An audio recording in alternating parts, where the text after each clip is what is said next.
पंचम स्कंध का 9वां अध्याय की कथा।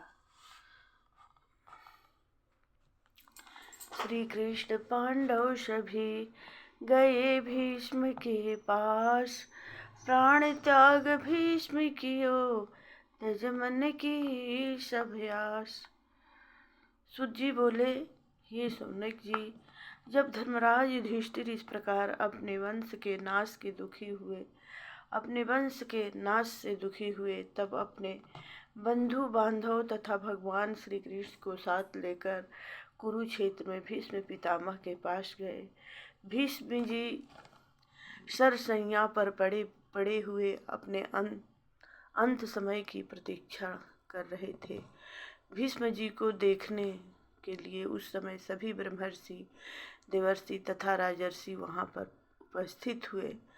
नारद जी, धौम्य, पर्वत मुनि, वेद व्यास जी, बृहस्पति, भारद्वाज, वशिष्ठ,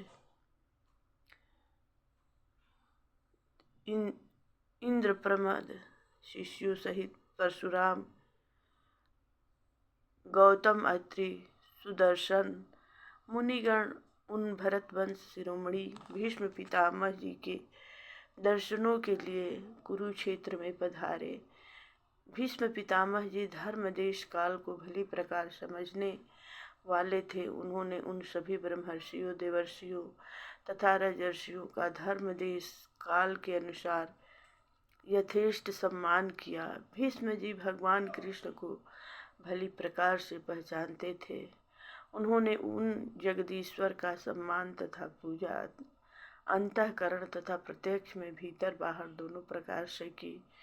पांडव लोग विनम्र भाव से भीष्म जी के पास जाकर बैठे।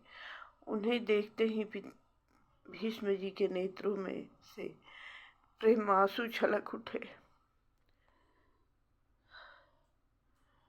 तब उन्होंने कहा, हे धर्मतारो, यह बड़े दुख का कारण है कि आप लोगों को धर्म का आश्रय लेते हुए और भगवान कृष्ण की शरण में रहते हुए भी महान कष्ट सहने पड़े। तुमको बचपन में तुम्हारे पिता छोड़कर परलोकवासी हो गए। रानी कुंती ने बड़े कष्टों से तुम्हें पाला। जब तुम लोग युवा हुए तब दुष्ट दुर्योधन ने तुम्हें महान कष्ट दिए। मैं यह जानता हूँ कि यह सब घटनाएं इन्हीं भगवान की लीलाओं का कारण है, जो अपने भक्तों को कष्टों में डालकर उन्हें अपनी भक्ति देते हैं। जहाँ पर धर्मराज युधिष्ठिर, पवन पुत्र भीमसेन, गांडीवधारी अर्जुन और जिनके रक्षक भगवान श्री कृष्ण हो, फिर वहाँ विपत्तियाँ कैसे आ सकती है। किंतु इन भगवान श्री कृष्ण चंद्र की लीलाओं को कोई नहीं जान सकता। इस बात का पता बड़े बड़े ब्रह्मज्ञानी भी नहीं लगा सकते। हे धर्मराज, विश्व की संपूर्ण घटनाएं ईश्वराधीन है। अतः संपूर्ण सुख और वेदना को त्याग कर इस निरीह प्रजा का पालन करो और सदा भगवान श्री कृष्ण की शरण में रहो। ये श्री कृष्ण चंद्र सर्वशक्तिमान साक्षात ईश्वर है। यह अपनी माया से हम सबको मोहित करके यदुवंश में अवतीर्ण हुए हैं। इस गूढ़ तत्व को भगवान शंकर, देवर्षि नारद और भगवान कपिल ही जानते हैं। तुम लोग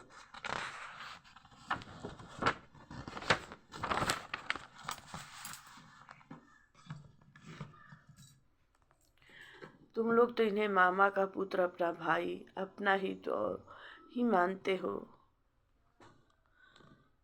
तुमने इन्हें प्रेम पास में बांधकर अपना दूत, मंत्री और यहाँ तक कि सारथी तक बना लिया है। इनसे अपने अतिथियों के चरण तक धुलवाए हैं।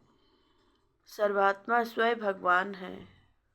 ये धर्मराज, ये समदर्शी होने पर भी अपने भक्तों पर विशेष कृपा करते हैं। तभी यह मेरे अंत समय में मुझे दर्शन देने के लिए यहाँ पधारे हैं। जो भक्तजन भक्ति भाव से इनका स्मरण कीर्तन का करते हुए शरीर त्याग करते हैं, वे संपूर्ण कर्म बंधनों से मुक्त हो जाते हैं और भगवान के सायुज्य में लीन हो जाते हैं। मेरी यही इच्छा है कि इन्हीं के दर्शन करते हुए मैं अपना शरीर त्याग दूं। सुत जी बोले, हे सौनक जी, धर्मराज युधिष्ठिर ने